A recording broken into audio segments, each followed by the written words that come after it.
Hello everyone, welcome back to another video. Today I will show you how to add text to photo on Android. So here you can just open the Play Store and you will have to download this app like CapCut Video Editor. So I will already downloaded it. So you will just download and open it. So here I can already put the picture. So I will just click, you will see the below is to text. So I will just click to text button and I will just write randomly to I will write I miss you.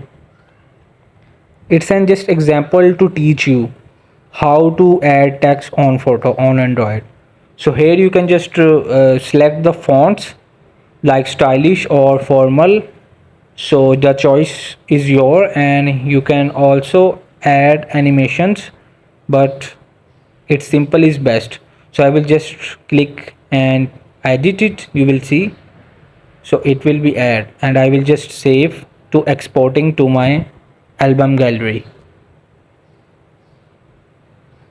Hope this video help you. Please don't forget to like and subscribe and get notified for more videos.